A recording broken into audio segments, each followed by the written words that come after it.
Hello बच्चों, क्या हाल चाल है? सब बढ़िया। आई होप आप सब स्वस्थ हैं, मस्त हैं और व्यस्त हैं अपने अपने ज़िंदगी में। काफ़ी लंबे समय के बाद आपके साथ फिर से एक वीडियो शेयर करने जा रहे हैं। आज के इस वीडियो में बहुत ही इंटरेस्टिंग से एक चीज़ को समझने वाले हैं। हालांकि इसके बारे में पहले ही बहुत बार डिस्कशन कर चुका हूँ मैं, लेकिन आज के इस वीडियो में काफ़ी सारा चीज़ आपको इंटरेस्टिंगली समझ में आएगा। ठीक है, एक बहुत ही बेहतरीन डिस्प्ले के साथ समझ में आएगा आपको। इसके पहले मेरा जो वीडियोस था एस्की कोड के बारे में, उसमें ओनली आपको स्क्रीन दिख रहा था, लेकिन मेरा फेस नहीं दिख रहा था। इस पे आपको दोनों दिखेगा। ठीक है, तो देखिए एस्की कोड में बेसिकली क्या होता है।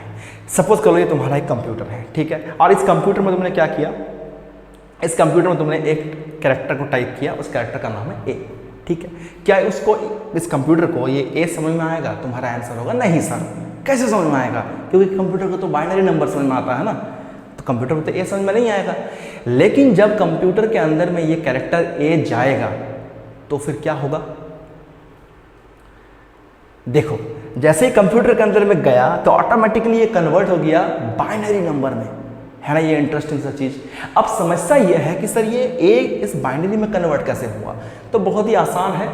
ऑलवेज क्या होता है कि हमारे कैरेक्टर्स जो हैं वो ऑटोमेटिकली ट्रांसलेट हो जाते हैं हमारे इक्विवेलेंट बाइनरी में, क्योंकि कंप्यूटर पर तो बाइनरी समझ में आता है। ठीक है सर, ये ट्रांसलेट कैसे होता है? ट्रांसलेट करने के लिए हमारे पास ट्रांसलेटर्स अवेलेबल हैं, जैसे कि कंपाइलर, इंटरप्रेटर, असेंबलर। बहुत सारे ट्रांसलेटर हमारे, बेसिकली 3 ट्रांसलेटर हैं जो इस कैरेक्टर ए को ट्रांसलेट कर रहा है इस 1 के बाद 5 0 और 1 में। यहाँ तक बात क्लियर है एकदम से। अभी यह समस्या है कि सर हम तो इस बाइनरी नंबर को याद नहीं कर सकते हैं ना, हमारे लिए तो कॉम्प्लिकेटेड टास्क हो जाएगा। कॉम्प्लिकेशन को इजी करने के लिए एस्की, मतलब American standard code for information interchange वालों ने क्या किया, दैट इज ऑर्गेनाइजेशन, उन्होंने क्या किया कि इस बाइनरी को याद ना रखना पड़े, इसके लिए इस बाइनरी का एक इक्विवेलेंट डेसिमल नंबर इंट्रोड्यूस कर दिया। और इस बाइनरी का जो डेसिमल इक्विवेलेंट मार्केट में लॉन्च हुआ, आया, उसी को एस्की कोड कहा जाने लगा। सर वो डेसिमल याद करना आसान है क्या? डेफिनेट सी बात है, आपको अपना मोबाइल नंबर इजीली याद हो जाता है, बिकॉज वो mobile number decimal number system में है। या अगर वही मोबाइल नंबर आपका बाइनरी नंबर सिस्टम में होता तब शायद आप अपना मोबाइल नंबर भी याद नहीं कर पाते। यस और नो? Definitely yes. तो सर अब समझते हैं कि ये जो आपने एग्जाम्पल दिया इसके बारे में और डिटेल्स में कि एस्की होता क्या है एक्चुअली में। तो सर एस्की कैरेक्टर्स और एस्की कोड के बारे में समझते हैं बारी बारी से। तो ASCII stands for American standard code for information interchange. पहले इसके बारे में बता दिया गया है आपको, ठीक है, बहुत बढ़िया। इसके बाद क्या है? The characters used in the computer are said to be ASCII characters. जितने भी कैरेक्टर्स हमारे कंप्यूटर में यूज होते हैं उन सारे कैरेक्टर्स को हम लोग एस्की कैरेक्टर के नाम से जानते हैं। बहुत बढ़िया, आगे देखिए। Each character is assigned a specific numeric value called the ASCII code. और हर एक कैरेक्टर को एक न्यूमेरिक वैल्यू दिया जाता है और उस न्यूमेरिक वैल्यू को हम लोग कहते हैं एस्की कोड। अब आगे बढ़ते हैं। देखिए नेक्स्ट पॉइंट हमारे पास क्या है? The ASCII codes are the decimal numbers represented in a 7 binary digits. अगर तुम्हें याद है तो स्टार्टिंग में जो तुमको मैंने बताया उसमें सोचो, याद करो कि ए का बाइनरी में जो कन्वर्ट हुआ था उस पर कितने सारे डिजिट्स थे। तो याद आएगा तुमको 1 के बाद 5 0 था सर, फिर 1 था, यानी कि 5 0, आगे में 1, पीछे में 1, सब मिलकर के 7 डिजिट बनते हैं। यानी कि हर कैरेक्टर का, हर एस्की कैरेक्टर का जो बाइनरी इक्विवेलेंट होता है बेटा, वो ऑलवेज 7 डिजिट का कोड होता है। ठीक है, 7 डिजिट का बाइनरी कोड होता है। ASCII codes are available only for limited number of characters ranging from 0 to 127। तो जितने भी ASCII कोड होते हैं वो लिमिटेड नंबर ऑफ कैरेक्टर्स के लिए ही असाइन किए जाते हैं। इसका रेंज क्या होता है? 0 से लेकर के 127 तक। ठीक है, नेक्स्ट बढ़ते हैं आगे। हमारे पास एक टेबल दिख रहा है। ये टेबल क्या दिखा रहा है सर? इसमें ना बहुत सारे अलग अलग ASCII कैरेक्टर्स हैं और उनके रिस्पेक्टिव जो ASCII कोड है वो आपको स्क्रीन पे दिखा रहा है। ठीक है सर, क्या ASCII कैरेक्टर है सर हमारे पास? तो 0 है, 1 है, 2 है, 3 है, 4 है, 5 है, 6 है, 7 है, 8 है, 9 है। इसके रिस्पेक्टिव जो हमारे ASCII कोड्स है वो क्या क्या है सर? तो देखिए ASCII कैरेक्टर हमारा 0 अगर है तो उसका रिस्पेक्टिव हो गया 48 ASCII कोड। अगर हमारा 6 है ASCII कैरेक्टर तो उसका हो गया 53। अगर हमारा ASCII कैरेक्टर है 9 तो उसका हो गया 57। इस तरीके से जितने भी हमारे पास ASCII कैरेक्टर्स हैं 0 से 9 तक के डिजिट का, उनके रिस्पेक्टिव जो ASCII कोड्स हैं वो हमारे सामने दिए हुए हैं। क्या सर 0 अगर टाइप करेंगे तो क्या कंप्यूटर के अंदर 48 एंटर होगा? नो, कंप्यूटर के अंदर में इस 0 का जो बाइनरी इक्विवेलेंट है वो एंटर होगा, लेकिन चूंकि इसको याद करना मुश्किल काम है इसीलिए उसके डेसिमल, उस बाइनरी के डेसिमल इक्विवेलेंट हमने लिखा हुआ है। ठीक है सर। नेक्स्ट हमारे पास क्या है, एक और टेबल दिया हुआ है जहां पर हमारा कैपिटल ए से लेकर के स्टार्ट हुआ है ASCII कैरेक्टर्स, उनके डिफरेंट ASCII कोड हमारे पास दिए हुए हैं। ए का ASCII कोड 65 है, बी का ASCII कोड 66 है। इस तरीके से एक एक नंबर बढ़ाते जाइए, आपको हर एक कैरेक्टर का जो है अल्फाबेट का यहाँ पर ASCII कोड मिल जाएगा।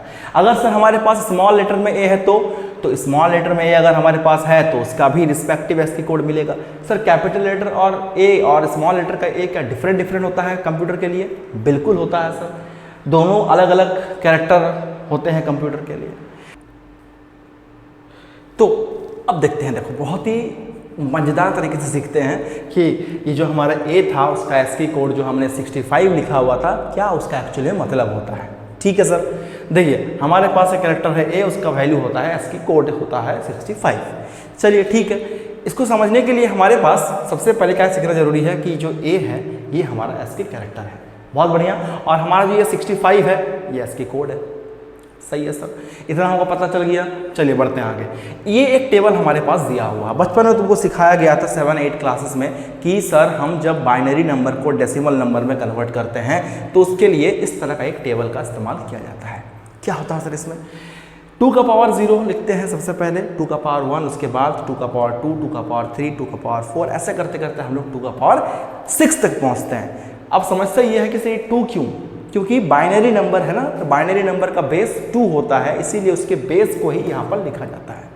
और उसके पावर में सारे होल नंबर्स होते हैं, इसको इंडिसेस कहते हैं या इंडेक्स नंबर कहते हैं।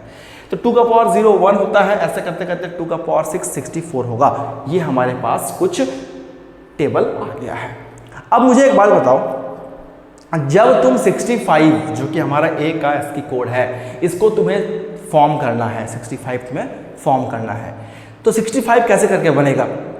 तो सवाल का आंसर यह है सर, अगर अपन यहाँ पर 64 और यहाँ पर 64 के साथ साथ 1 को अगर ऐड कर लें तो हमारे पास जो नंबर निकल के आएगा वो 65 होगा। यस और नो? बिल्कुल आएगा सर, है ना।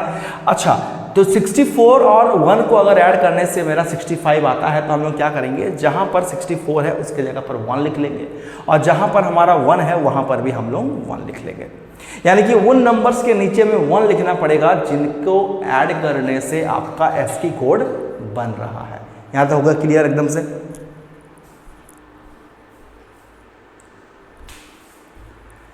और सर जो नंबर ऐड नहीं कर रहे हैं जैसे कि बीच वाले नंबर्स, उनको क्या करना है, तो उन नंबर्स के नीचे में आपको बारी बारी से 0 लगाते हुए जाना है। तो आप देखिए यहाँ पर आपको 7 डिजिट का एक बाइनरी नंबर मिला हुआ है और ये बाइनरी नंबर वही बाइनरी नंबर है जो इस ए को कंप्यूटर में टाइप करने पर कंप्यूटर के अंदर में घुसता है। यानी कि तुम जब टाइप करते हो कंप्यूटर में ए तो कंप्यूटर को ए नहीं समझ में आता है, इस ए का जो रिस्पेक्टिव बाइनरी नंबर है ये कंप्यूटर के अंदर में जाता है। लेकिन क्या इसको याद रखना मुश्किल है? हाँ सर, बहुत मुश्किल है। इसीलिए इसके रिस्पेक्टिव डेसिमल नंबर को इंट्रोड्यूस किया गया और इसी डेसिमल नंबर को कहा गया ASCII कोड। आई होप यहाँ तक मामला क्लियर है एकदम से। यानी कि मैं कह सकता हूँ सर कि a इक्वल टू 65 होता है, यानी कि a का वैल्यू 65 डेसिमल यानी कि ASCII कोड, और इस 65 का बाइनरी रिप्रेजेंटेशन होता है 1 के बाद 5 0 और 1।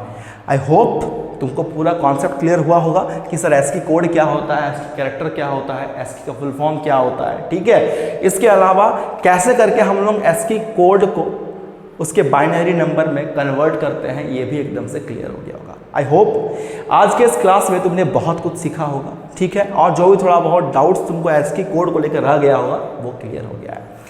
मिलेंगे आपसे बहुत जल्द इस तरीके के और इंटरेस्टिंग वीडियो के साथ। तब तक के लिए टेक केयर, खुश रहो, गुड बाय, नमस्ते।